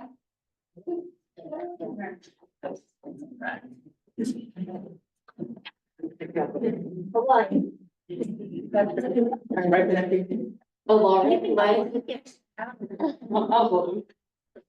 okay, introduce yourself. Say hi. Oh. Tell them your name. Tell them what your name is. They are the myself. My name is Zoe. And Tell them what you want to say. What did you want to say? It's okay. You're doing good. Do you want to tell them what your favorite thing to do with the Western part? Oh. He doesn't want to tell you that, but he likes to play Western part.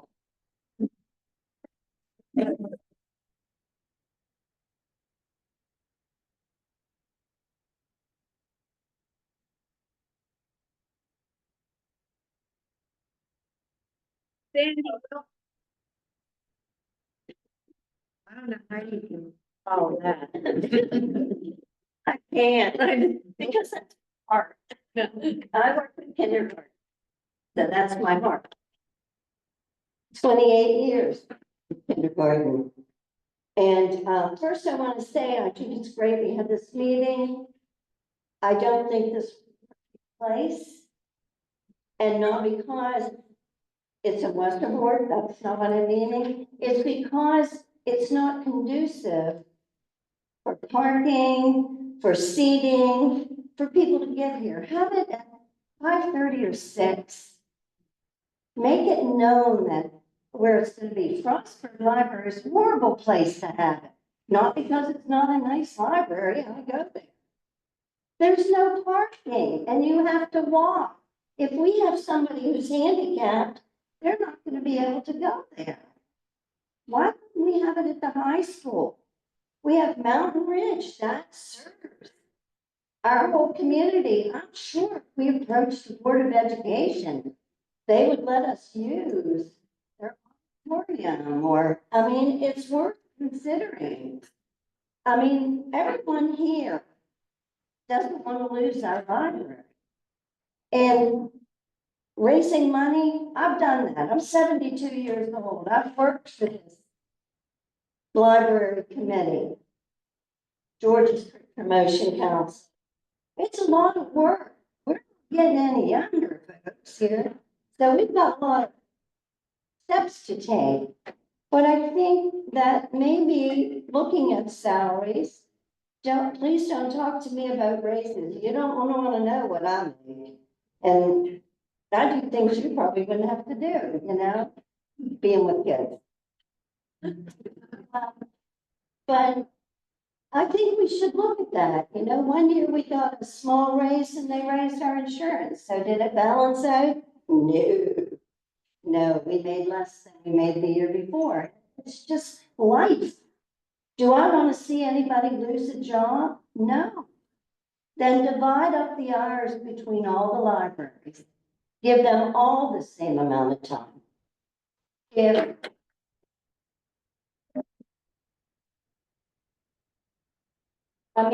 we can only have 28 hours, then no, I don't think we should have any more than 28 hours. But divide it up, make it fair. The library in LaVale's gorgeous. Did we need that big of a library, that fancy of a library in Allegheny County? No. Georgia's Creek and Westernport libraries are very nice. I worked in Westernport for years. I went every week and got books. I went to Georgia's Creek all the time. Unfortunately, now their hours aren't conducive to mine, so I don't get to go as much. But if we could just make everything equitable, that's all we want, is everything to be equitable.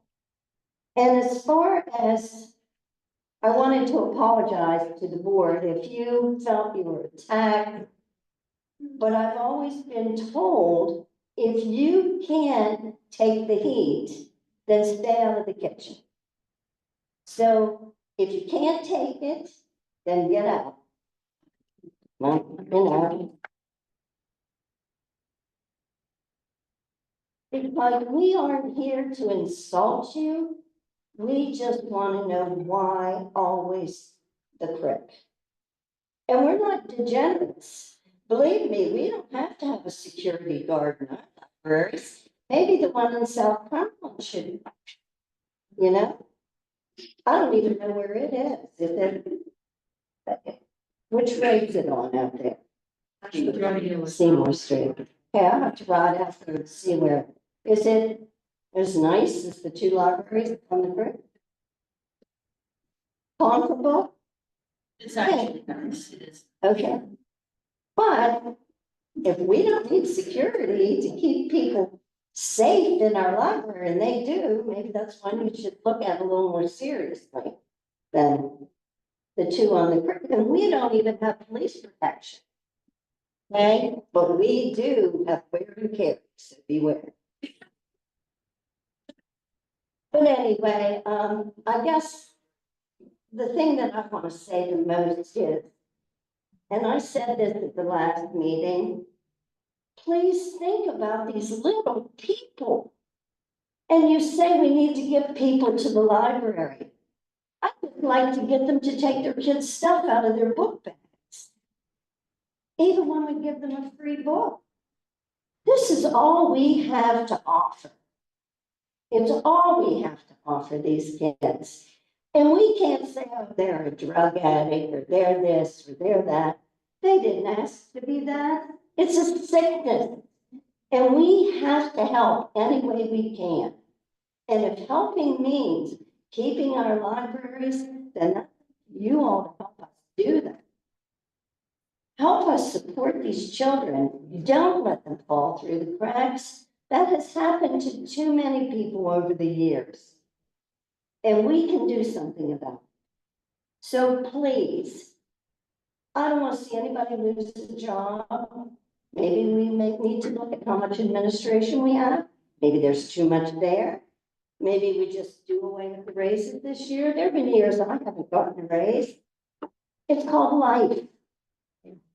But when we can control something that's going to benefit the little children of this county, it's up to every one of us to do what we can do.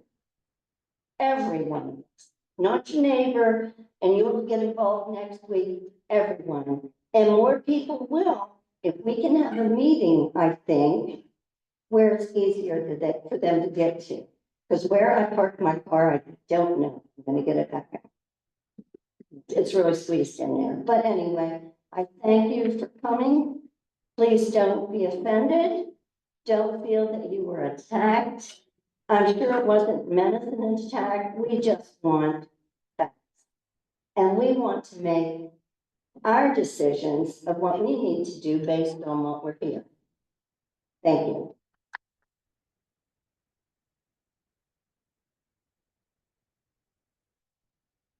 Jason Bennett and Dave Caparelli, do you want to come together?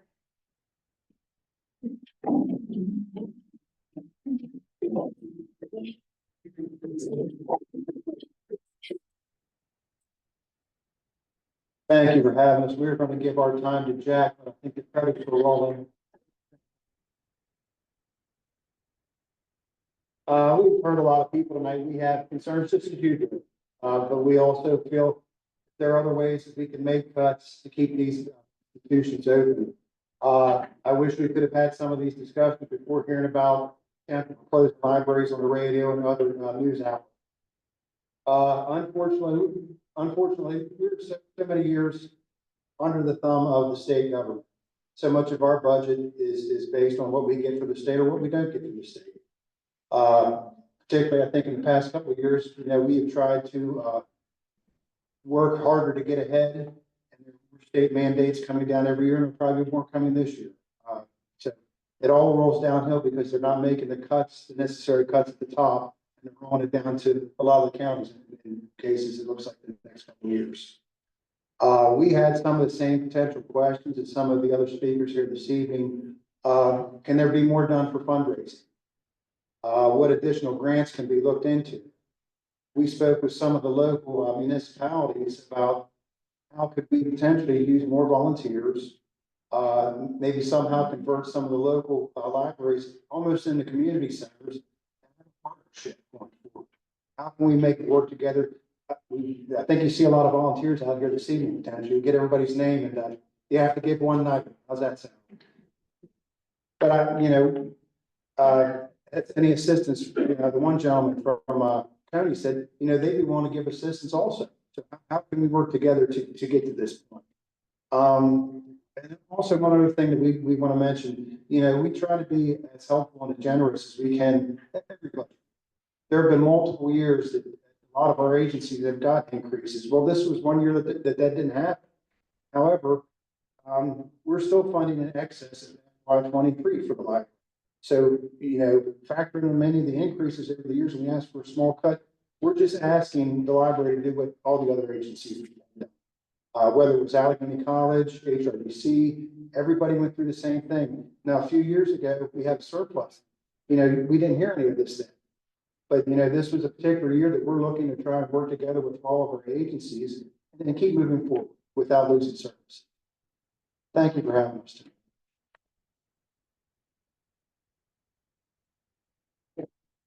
county glasses. Bill, I'm just so bad at your reading glasses. Jason Bennett, Allegheny County Administrator. Thank you guys for the time. Hey, we've sort of sat in your shoes before. We know how difficult this is, so thank you for hearing everything. I just wanted to add some of what Commissioner Caparelli just said. And make it clear to the board that's here tonight. You're building your budget for fiscal 26, asking for an increase from the county. That's going to be a very difficult task coming from the county commissioners this year. As some of you guys know and have heard, last year we had a $13 million deficit within the budget. These commissioners, Dave and two others sitting over there, they made a lot of hard decisions last year. We cut $13 million out of the budget. Everyone was affected, unfortunately. Our operating departments within the county lost well more than 10%. We did share some of that pain with the outside agencies, library being included. Unfortunately, the library is the only agency that we've dealt with that we're seeing a potential closure. Everyone else has found a way to make do. Going into next year is going to be very, very difficult. The governor's budget came out recently. In that budget for Allegheny County government is in excess of $5 million cut to our funding. So we just want to make sure that you guys understand that coming to us and looking to the county to be the fix for this is going to be a very, very tall order. The governor's budget proposes $3.2 million worth of losses of income tax. It takes away some of our disparity grant funding. It shifts teacher pension costs to the counties. It makes us share the cost of our local assessment office. All those things add up to more than $5 million. And so for these guys to be able to find some extra funding for the library, it's going to be a very difficult task. To clarify some of the Rocky Gap comments, I know some asked and we discussed. John and I have talked about Rocky Gap funding in the past. By and large, the library does not qualify for it. So to say, we're asked not to apply to entire true, they really don't qualify for a piece of the grant money that we put out there. There is some other monies that could potentially be available, but it'd be available in a 1 year. So to have ongoing operating monies is also going to be another difficult. So really from us, we're just here to say we certainly support the library system. We work with these guys all the time. I've met with John and Renee a couple times over on this, trying to help out. No one wants to see these closures, so we're just asking you guys, before you make another decision about this, to take another good hard look at what you got. Thank you.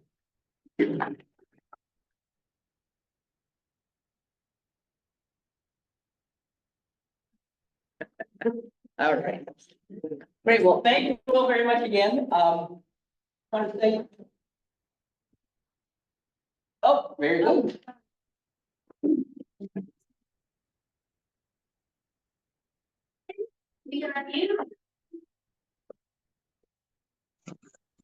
Hi, everybody. I'm hoping y'all can hear me okay. My name's Lauren Figueroa. I am the Girl Scout troop leader here for Western Port. Our girls meet here every other week on Tuesdays. This is actually our usual meeting time, but my whole family caught some kind of, I think we got the RSV, so that's why I'm not there in person right now. Excuse me. But just wanted to speak up and say that the kids love our library, and I really would hate to see I mean, we've talked about, the numbers and, checking out books and having access to the books, but we haven't really touched on the social side of it for the kids quite as much. My kids act like they're off to Disneyland every time that we say that we're going to the library. They can't control themselves. They just get so excited. And I mean, every time we go, the whole troop is just so excited to get to, go out and play and explore the library and look at the books and see their friends. And like at the end of the meeting, that's all they're just everywhere because they're so excited to get out into the library and see everything and see everyone. And I mean, this is kind of a silly anecdote, but we just moved here from Texas, my family, a couple of years back, and the town that we were in Texas is about 10 times the size of Westernport, and every time I went to the library there was never anybody, not a single soul, aside from myself and my kids. And Westernport Library, there's always at least one other family there. And I know that they're looking at the numbers and they're saying, you know, oh, we only have, you know, so many people coming in per hour. But if you look at it based on the size of our town, we're doing pretty good. I know it probably is kind of rough to, you know, hold us up against Cumberland or LaVale because we're not as big as them. But I mean, the resource that we have for our kids, for our older folks in the town, I mean, it can't be replaced. And I'm not too proud to say I've made use of the seed bank to grow food for my family over the summer months when we were tight on money. I mean, we have the vaccine drives, we have, you know, tax clinics, outreach, heritage research, so many different things that we have access to, and then just a social aspect because, you know, a lot of folks do have trouble getting around and they can at least, you know, have some time with friends and family and, you know, get out to do some arts and crafts from time to time. Like, our library is so much more than just a library, and I just wanted to, you know, take the time to say how much it means as a community center. Thank you.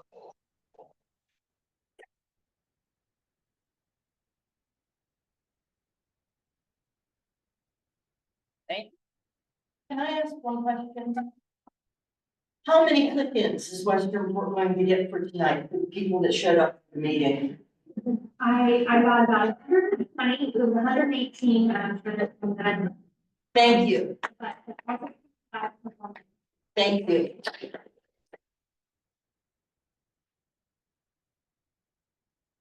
So yes, I just wanted to again say thank you to everyone for attending and everyone who attend online. I wanted to make sure everyone knew that everyone on the board and the staff share your frustration. We are heartened that the community has showed up to show what a valuable piece of the community the library is. And that's why we do what we do. And we promise to do our very best to make the best of a situation where there aren't really a lot of good choices right now. So we will continue to work on it. As we said, no decisions will be made until the June meeting. So again, we'll work with every partner. We're excited to share what we have and learn from more of you. So thank you again. Renee, anything else I missed? Nope. Not that I know. Do we have an announcement for No. Okay.